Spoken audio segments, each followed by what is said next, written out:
Alhamdulillah, Alhamdulillah Rabbil Alamin, Alladhi anzala alaina libasan yuwari sawatina wa risha.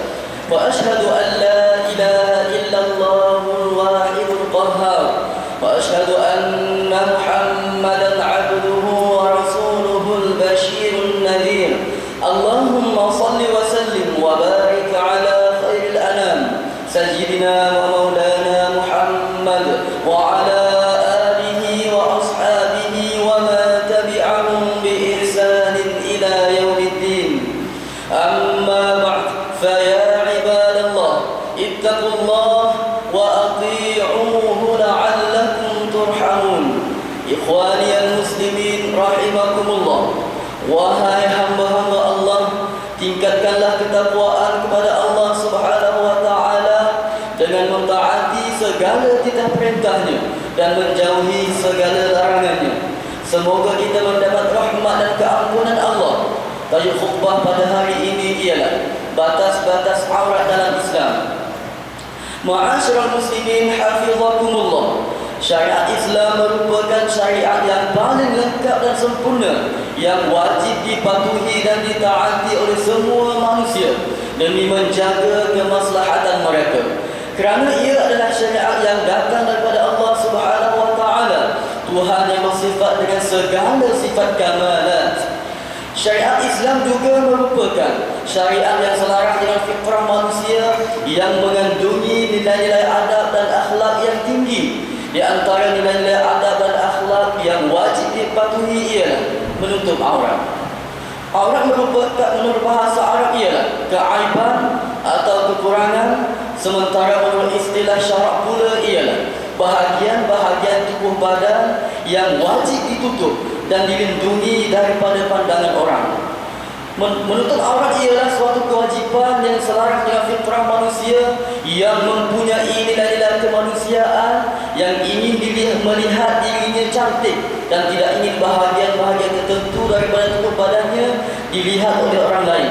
Justru bagi memudahkan pelaksanaan syariat ini, Allah Subhanahu wa taala telah menyediakan kemudahan-kemudahan yang boleh digunakan untuk menutup aurat dan menjadikannya perhiasan diri. Sebagaimana firman Allah Subhanahu wa taala dalam surah Al-A'raf ayat 26, A'udzu billahi minasyaitonir rajim. Ya bani Adam qad anzalna 'alaikum libasan yuwari sawatikum wa risha wa libasut taqwa dzalika khair dzalika min ayatillahi la'allahum yadhakkarun. Yang bermaksud, wahai anak-anak Adam, sesungguhnya kami telah menurunkan kepada kamu bahan-bahan untuk pakaian menutup aurat kamu dan pakaian-pakaian perhiasan, dan pakaian yang berupa takwa itulah yang sebaik-baiknya. Yang demikian itu adalah daripada tanda-tanda limpah kurnia Allah dan rahmatnya kepada hamba-hambanya supaya mereka mengenangnya dan bersyukur. Sidang Jumaat yang berkati Allah Subhanahu wa taala sekalian, menutup aurat adalah suatu perintah yang wajib dipatuhi oleh umat Islam mengikut batas-batas yang ditetapkan. Sebagaimana hadis Rasulullah sallallahu alaihi wasallam, "Ihfaz 'aurataka illa min zawjika aw ma malakat yaminuk." Rawahul khamsah ila Nasa'i. Maksudnya, peliharalah auratmu kecuali daripada pasanganmu atau hambamu. Batas-batas aurat yang telah ditetapkan oleh Islam terbahagi kepada dua jenis, iaitu aurat dalam sembahyang dan aurat di luar sembahyang. Aurat dalam sembahyang bagi lelaki adalah antara pusat dan lutut. Bagi perempuan adalah seluruh tubuh badannya kecuali muka dan dua pergelangan tangan. Aurat di luar sembahyang pula terbahagi kepada 4 kategori. Yang pertama, aurat lelaki bersama dengan lelaki. Yang kedua, aurat perempuan bersama dengan perempuan. Batas-batas aurat bagi kedua-dua kategori ini ialah antara pusat dan lutut. iaitu wajib menutup anggota yang terletak di antara pusat dan lutut, serta haram orang lelaki melihat kepada anggota lelaki dan orang perempuan melihat kepada anggota perempuan yang terletak dalam lingkungan tersebut. Sabda Nabi sallallahu alaihi wasallam, la yanzuru ar-rajulu ila 'aurati ar-rajul wa la tanzuru al-mar'atu ila 'aurati al-mar'ah. Rawahu Muslim. Maksudnya, orang lelaki haram melihat kepada aurat lelaki dan orang perempuan juga haram melihat kepada aurat orang perempuan. Hadis riwayat Muslim.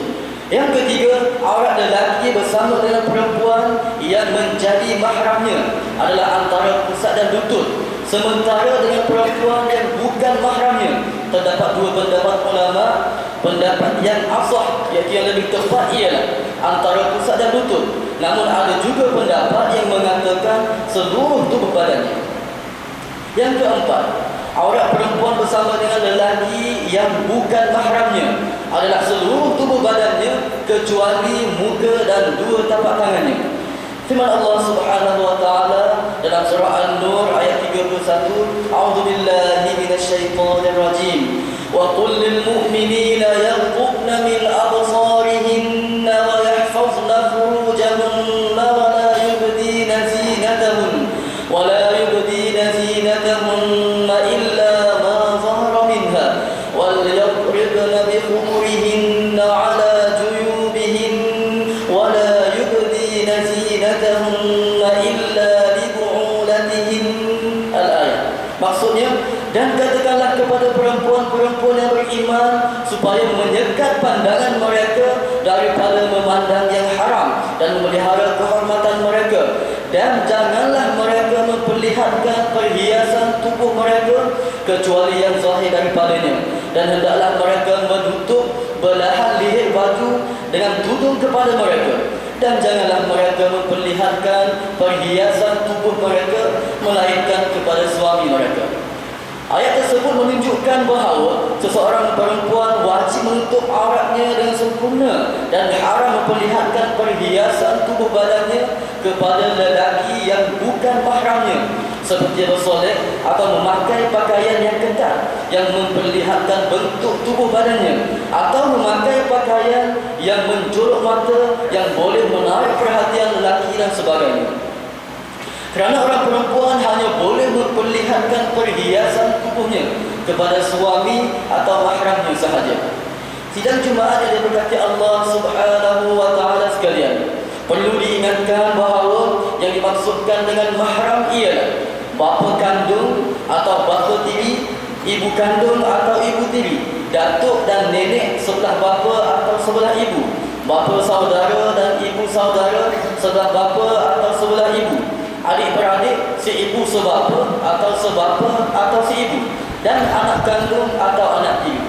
Sementara ipar, emak saudara sabit, bapa saudara sabit adalah bukan mahram. Mereka bertaraf orang ajnabi. Justru wajib dijaga batas-batas aurat ketika berada bersama mereka, sebagaimana ketika berada bersama dengan orang ajnabi. Sidang Jumaat yang dikasihi Allah Subhanahu wa taala sekalian, hukum mendedahkan aurat adalah haram dan berdosa. Ini ditegaskan oleh Rasulullah sallallahu alaihi wasallam di dalam sabda baginda, "Wa nisaa'un kasiyatun 'ariyatun ma'ilatun mumilat ru'usuhunna ka'asnimatil bukh al-ma'ilah la yadkhulna al-jannah wa la yajidna rihaha wa inna rihaha tujadu min masirati kada wa kada." Rawahu Muslim. Dan perempuan-perempuan yang memakai pakaian tetapi telanjang cenderung kepada melakukan maksiat dan mendorong orang lain melakukan maksiat kepada mereka itu seperti bonggol unta. Mereka tidak akan memasuki syurga dan tidak akan mencium bau syurga, sedangkan bau syurga itu dapat dicium sejauh perjalanan begini dan begini. Rawahu Muslim. Kesimpulannya, diwajibkan menyekat pandangan daripada memandang yang haram, menjaga kehormatan dan menutup aurat, bertujuan membersihkan jiwa manusia daripada dinodai oleh hawa nafsu syahwat, dan membersihkan masyarakat daripada segala fitnah yang membawa kepada kerosakan. didiklah diri kita serta keluarga kita supaya menutup aurat dengan sempurna agar terhindar daripada berlakunya perkara-perkara yang tidak kita ingini seperti zina, rogol dan sebagainya, serta terselamat daripada azab api neraka Allah Subhanahu wa taala. A'udzu billahi minasyaitonir rajim. Ya ayyuhalladzina amanu qu anfusakum wa ahlikum naran wa quduha an-nas wal hijar 'alaiha malaikatun ghilazun shidadun la ya'suna Allah ma amarahum wa yaf'aluna ma yu'marun. Yang bermaksud, wahai orang-orang beriman, peliharalah diri kamu dan keluarga kamu daripada neraka yang bahan bakarnya manusia dan batu berhala. Neraka itu dijaga dan dikawal oleh malaikat-malaikat yang kasar layanannya. Mereka tidak menderhaka kepada Allah dan dalam segala yang diperintahkannya kepada mereka, dan mereka pula tetap melakukan segala yang diperintahkan kepadanya. Barakallahu li wa lakum fil Qur'anil 'azim wa nafa'ani wa iyyakum bil ayati wa dzikril hakim wa taqabbala minni wa minkum tilawatahu innahu huwas samiul 'alim. Aqulu qawli hadha wa astaghfirullahal 'azim li wa lakum wa lisa'iril muslimin wal muslimat fastaghfiruhu innahu huwal ghafurur rahim. Amin.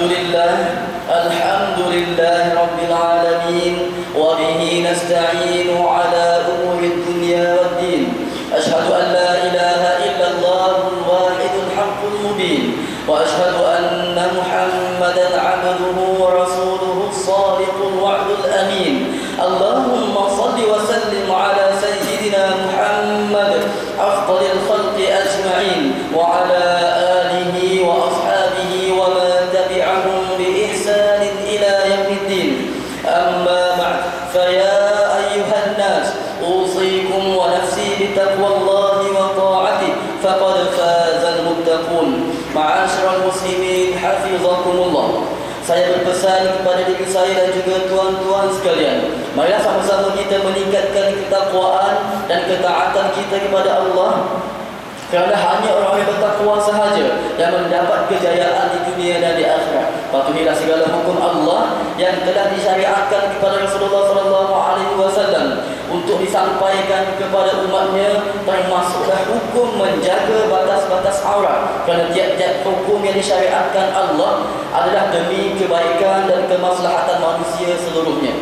Sidang Jumaat yang dirahmati Allah Subhanahu wa taala sekalian, antara amalan baginda Rasulullah SAW ialah solat berjamaah. Baginda tidak pernah mengundurkan diri daripada solat berjamaah semasa hayat baginda. Sehubungan itu, sebagai tanda kasih kepada baginda SAW, marilah kita menjadikan amalan solat berjamaah di masjid sebagai budaya hidup kita. Lebih-lebih lagi solat subuh. Antara kelebihan salat subuh berjamaah yang disebut oleh baginda SAW ialah, yang pertama, mendapat pahala qiyamul lail sepanjang malam. Sabda Rasulullah SAW, "Man shalla al-'isha'a fi jama'ah faka'annama qama nisfal lail, wa man shalla as-subha fi jama'ah faka'annama shalla al-laila kullahu." Maksudnya, sesiapa yang salat isyak berjamaah, maka sesungguhnya ia seperti mendirikan malam dengan ibadat separuh malam. Sesiapa yang salat subuh berjamaah adalah seperti seorang yang bangun beribadat sepanjang malam. Yang kedua, membebaskan diri daripada sifat munafik.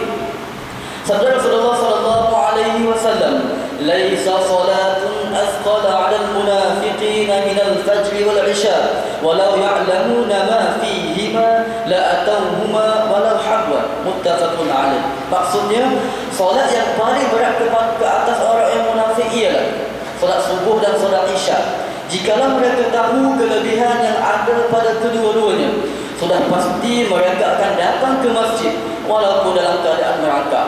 Siang Jumaat yang diberkati Allah sekalian, pada hari Jumaat yang penuh keberkatan ini, marilah kita memperbanyakkan ucapan selawat dan salam ke atas junjungan Nabi SAW sesuai dengan perintah Allah Subhanahu wa taala dalam Al-Quran, surah Al-Ahzab ayat 56. A'udzubillahi minasyaitonir rajim.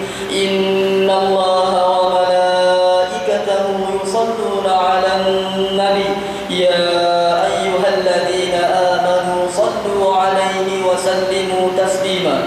Yang bermaksud, sesungguhnya Allah dan para malaikatnya sentiasa berselawat ke atas Nabi Muhammad sallallahu alaihi wasallam. Wahai orang-orang yang beriman, berselawatlah kamu ke atasnya, serta ucapkanlah salam sejahtera dengan penghormatan ke atasnya dengan sepenuhnya.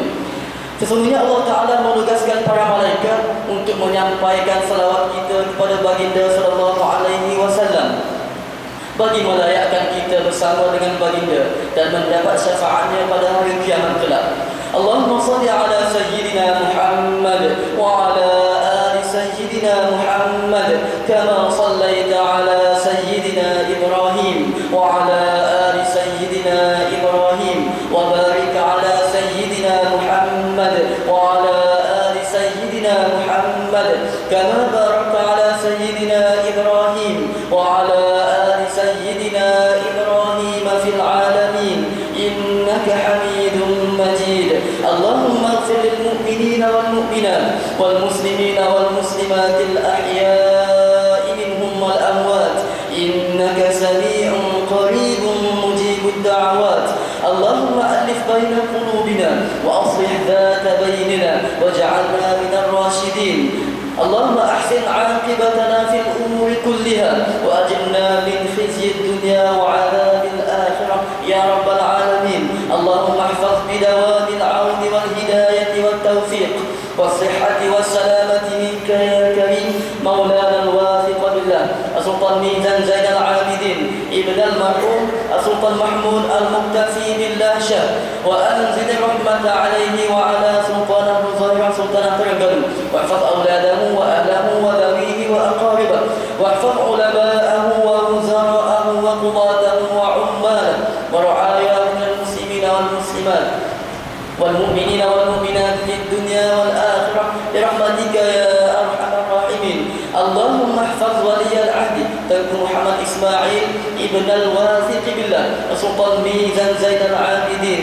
ربنا ظلمنا أنفسنا وإن لم تغفر لنا وترحمنا لنكونن من الخاسرين. ربنا آتنا في الدنيا حسنة وفي الآخرة حسنة وقنا عذاب النار. وصلى الله على سيدنا محمد وعلى آله وصحبه وسلم والحمد لله رب العالمين. عباد الله، إن الله يأمر بالعدل والإحسان وإيتاء ذي القربى وينهى عن الفحشاء والمنكر والبغي يعظكم لعلكم تذكرون. فاذكروا الله العظيم يذكركم واشكروه على نعمه يزدكم واسألوه من فضله يعطكم ولذكر الله أكبر والله يعلم ما تصنعون. الله أكبر.